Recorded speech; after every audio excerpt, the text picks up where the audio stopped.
oposición que reclame y la locuración de los medios, de la algarabía, la preocupación de que, ¿qué más es? Empate técnico. Fíjense, si ustedes ven las preguntas aquí, en la página electrónica del Consejo Nacional Electoral, así dicen, ¿no? Caramba. Hemos ingresado 39% de los votos, ya conteo real, y la pregunta 4, solo hay 21.000 votos de diferencia, 44.8 a 44.1, empate técnico. Y la pregunta 9, peor todavía, 43.8 a 43.5, solo 7.000 votos de diferencia, empate técnico. Y esa es la impresión que nos dan. Y eso es lo que van a publicar los medios opositores al gobierno, ¿no? Para crear el caos. ¿Ya? Pero esto se está manipulando, señores. Si ustedes van aquí a escrutinio, porcentaje de escrutinio, ¿dónde es que ganó el sí? Abrumadoramente. ¿Dónde es que ganó? En la costa, ¿no? No, ¿ya? Y en las provincias más pobladas, ¿no? Guayas, Manabí, Los Ríos, Pichincha estamos ganando, les aseguro que ganamos,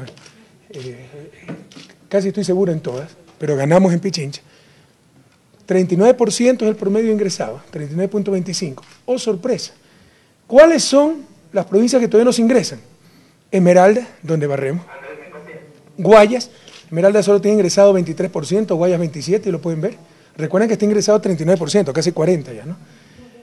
Los Ríos, solo 30%, Manabí, solo 30%, Pichincha, 27%. Es decir, las 5 provincias, las únicas 5 provincias que están por debajo del promedio de ingreso, y bastante por debajo, son las provincias donde gana el sí.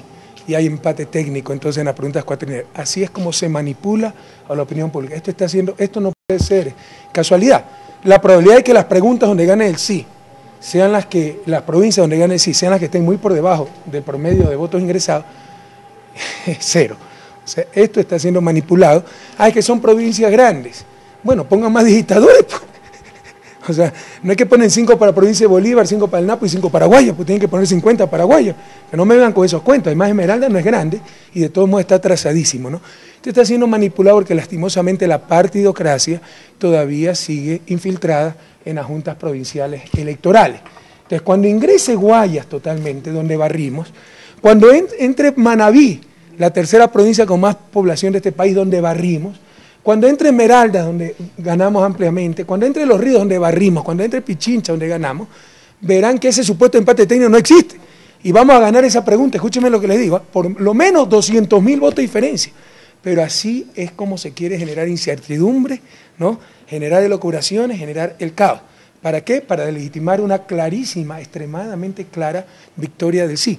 No estamos discutiendo quién ganó, se está discutiendo con cuánto ganó el sí. Pero para que aprendan un poco, chicos, ¿no? ¿A qué nos tenemos que enfrentar? Todavía existe partidocracia enquistada, esto es de las juntas provinciales, no del Consejo Nacional Electoral. Fíjense, les repito, 39% promedio nacional, conteo escrutado, ¿no? Conteo con votos reales. Entonces, pregunta 4, empate técnico, menos de un punto de diferencia. Pregunta 9, empate técnico, 7.000 votos de diferencia, menos de 0.5%. Pero cuando van a porcentaje de escrutinios por provincia, oh sorpresa, todas están por arriba del promedio y las únicas que no están que están por debajo del promedio, en todas ganan el sí. No hay ninguna que gane el no que esté por debajo del promedio. Si se dan cuenta de trampa. Esmeraldas solo se ha ingresado 23%, Guayas 27%, Manabí 30%, Pichincha 27% y Los Ríos 30%. Solo las provincias, las 5 provincias, donde gana, o sea, ganan mucho más, pero las 5 provincias que están por debajo del promedio de lo ingresado, y muy por debajo, son en las que gana el sí. Y 4 de esas provincias son las más pobladas del país. Guayas, Pichincha, Manabí y Los Ríos. Presidente, disculpe. Entonces, miren cómo se manipula. Sí tienen claro qué se está haciendo, Neco. Ahí están también en pantalla. Sí tienen claro lo que está pasando, ¿no? Y esto es la sinvergüencería de las juntas provinciales electorales, donde está infiltrada la partidocracia. Por ejemplo, en Esmeralda. ¿Por qué no se ingresa más? Porque eso es dominado por el MP y están boicoteando que ingresen los datos de Esmeralda al conteo nacional para decir, hay empate técnico en la 4. No existe, no hay por ningún lado empate técnico. Escúchenme lo que les digo, en la que menos vamos a ganar va a ser con 200.000 votos y en la que más vamos a ganar va a ser con más de 1 millón de votos. Las diferencias van de 4 puntos, alrededor de 4 puntos, alrededor de 14 puntos. En promedio, la diferencia alrededor de 7 puntos. Eso significa cerca de medio millón de votos en promedio de ventaja por pregunta. No es el triunfo que nos dio el Exit Poll, se equivocó, nos daba como 20 puntos en promedio, ¿verdad? Pero 7 puntos en promedio sigue siendo victoria y sigue siendo una clara ventaja. No hay por dónde perderse, pero nos están manipulando el conteo de votos. ¿Le preocupa que no haya sido tan abrumador como se pensó según las encuestas, según el Exit Poll? Bueno, el Exit Poll fracasó totalmente. O hubo fraude o fracasó. No excluimos ninguna de las dos opciones, puede haberse dado las dos, ¿no? En Bolívar hemos encontrado grandes irregularidades, pero ni siquiera quisiéramos entrar en ese debate, porque esto hay que ya confirmar el resultado más rápido y ponerse manos a la obra del país no tiene un minuto que perder, pero obviamente las encuestas daban un triunfo más amplio, pero también ha sido una consulta extremadamente difícil, ¿no? Con 10 preguntas complicadas de explicar, era muy fácil hacer campaña sucia, di no a todo contra la corrupción para que no suban los precios, y la gente se confunde. El bombardeo mediático, el ambiente de medios. Recuerden que en esta etapa de campaña nos han dicho que se rompieron las relaciones con Estados Unidos, que se perdieron las exportaciones, que los migrantes van a tener que regresar, que la dolarización está en peligro, que Correa tiene preso a todo el mundo porque lo miró mal, que el concurso de fiscal es un fraude, que Galo Chiriboga, el que está ganando el concurso de fiscal, es mi tío. Todas esas barbaridades se han dicho, ¿verdad? Entonces hubo una campaña masiva, agresiva, para destruir la imagen del presidente, destruir la imagen del gobierno y crear un ambiente de miedo. Entonces la gente sobre todo ha tenido mucho miedo, ¿no? ¿Qué pasará si votamos sí? Se acabó la libertad de expresión, se acabó la independencia y la justicia. Entonces ha sido una campaña extremadamente dura, pero pese a todo eso, nosotros calculamos que acabaremos 53.5 a 46.5, 7 puntos de diferencia. Y eso es más de lo que obtuvimos en las elecciones presidenciales de abril de 2009, una elección mucho más fácil, porque no es que todos estaban contra Correa. El MP no lanzó candidatos y sacaba a sus asambleístas con la foto de Correa para ganar votos. Los demás candidatos no es que se dedicaban solo a atacar al presidente, sino a atacarse entre sí. Aquí han sido todos contra el gobierno, todos, ¿verdad? Incluyendo, además de opositores, además de desertores, medios de prensa, parte de la iglesia, etcétera. Y aún así hemos vencido y con más que abril del 2009. Presidente, está hablando de un gran triunfo, pero obviamente las encuestas nos daban que ganábamos con mayor amplitud. De todas estas cosas aprendemos muchísimo, nos llevamos a analizar los resultados y a poner los correctores. Presidente, tenga la bondad. ¿Perdona? ¿Qué le obliga a replantear este resultado, este proceso electoral? ¿Pero qué me va a obligar a replantear si tenemos una victoria? Y aquí no estamos hablando de porcentajes para asambleístas, etcétera. Es ganar o perder, y hemos ganado. Hemos ganado el partido. Algunos decían que se iba a ganar 5-0, hemos ganado 2-0, pero es victoria. Aquí de consultas populares, se gana o se pierde. Y el sí ha ganado en las 10 preguntas. Eso es histórico, en las 10 preguntas. Hay una pregunta que es cantonal, pero ustedes saben que la madre de las batallas era Quito y se ha ganado esa pregunta. Y se han desmitificado algunas cosas, ¿no? Que el pueblo no sabe votar. Entonces no habría diferencia pues, en las preguntas. La gente ha discernido muy bien, ha discriminado. Por ejemplo, en Quito, me parece que las 7 casi no gana, el no. La gente perfectamente se informó y supo discriminar entre las preguntas. Así que felicitaciones al pueblo ecuatoriano. Presidente, tenga la bondad. ¿Qué significa un empate técnico y en la práctica qué debería ser un empate técnico para que ahí sí ellos hablen? Porque ellos hablan. Cuando tú no sabes, pues hasta el último voto, quién puede ganar o quién puede perder. Entonces aquí nos están manipulando la cifra porque nos están poniendo las provincias donde el triunfo del sí es abrumador y son las provincias más grandes. Guayas, Pichincha, Manabí, Los Ríos, más Esmeralda. Entonces cuando ingresen si estuvieran en el 39%, que es el promedio total, esas provincias, tendríamos decenas de miles de votos de diferencia. Y cuando ingresen todos los datos, todos los votos, escúchenme lo que les digo, la diferencia en las preguntas con empate técnico van a ser de 3 a 4 puntos y más de 200.000 votos, pero se está manipulando para generar elocuración. De hecho, la proyección que hizo el Consejo Nacional Electoral el día sábado da los datos aproximados. Nosotros creemos que la victoria va a ser un poquito más amplia, pero no hay ningún empate técnico en la proyección. Y en Alianza País hemos ingresado ya más del 75% de los votos depositados.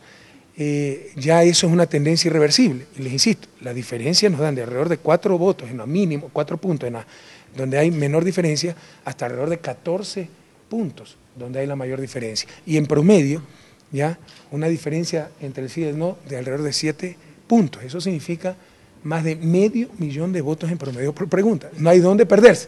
Aquí no se está discutiendo quién ganó, se está discutiendo con cuánto ganó el sí. Y es verdad que el Exit Poll nos puso muy alto. ha sido más bajo, pero ganó el sí indiscutiblemente, no hay dónde perderse. Sus compañeros han lanzado una advertencia, perdón, presidente, sus compañeros lanzaron ayer del país una advertencia diciendo que desde la oposición se pretende hacer o generar una grave crisis política.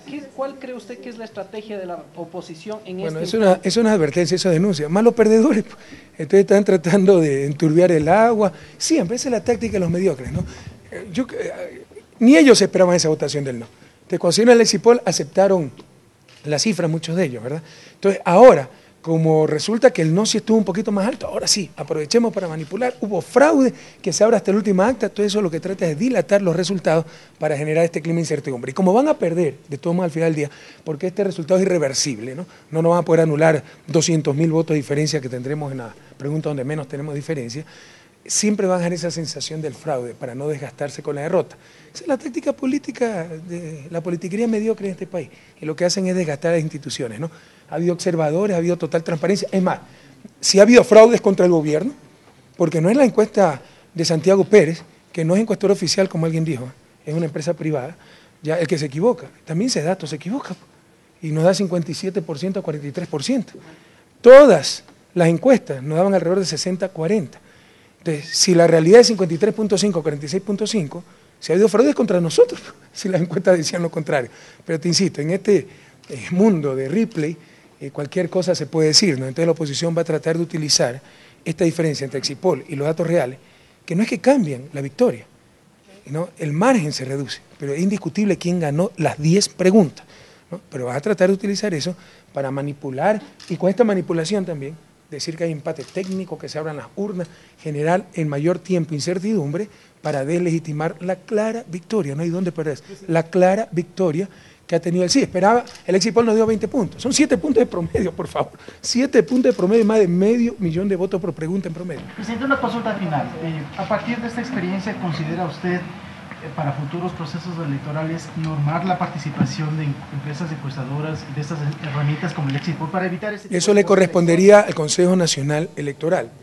Es muy grave que un Exipol de 20.000. Fíjese que yo actúo seguro en base a esos datos. ¿Por qué? Primero, una muestra de 20.000, pues yo soy estadístico, una muestra de 20.000 es muy difícil que tenga un margen de error más allá de 2-3 puntos. Segundo, coincidía perfectamente con las encuestas que teníamos hasta el día anterior. Entonces, por eso con confianza decimos, bueno, este es el margen, celebramos, etcétera, ¿no? Y bueno, el margen ha sido menor, pero insisto, aquí nadie discute quién gana. Se está discutiendo con cuánto se gana, pero entonces que ya acepte su derrota la oposición y no empiece por hacer daño al gobierno, hacerle daño al país, desgastar las instituciones, generar incertidumbre. No hay dónde perderse. La victoria del sí ha sido clara y contundente. Lo que pasa es que el Exipol nos puso mucho más alto, pero 7 puntos de diferencia en promedio, ya 14 puntos en la pregunta que tiene más diferencia, es una victoria contundente. En todo caso, habrá que revisar qué falló en el Exipol, porque una muestra de 20.000, y los Exipol, así sean pequeñas muestras, 2.000, 3.000, son muy exactos. Una muestra de 20.000 debe ser sumamente exacta. Y recuerde que también se equivoca ese datos. Señor presidente, los cambios que tienen que ver con el legislativo,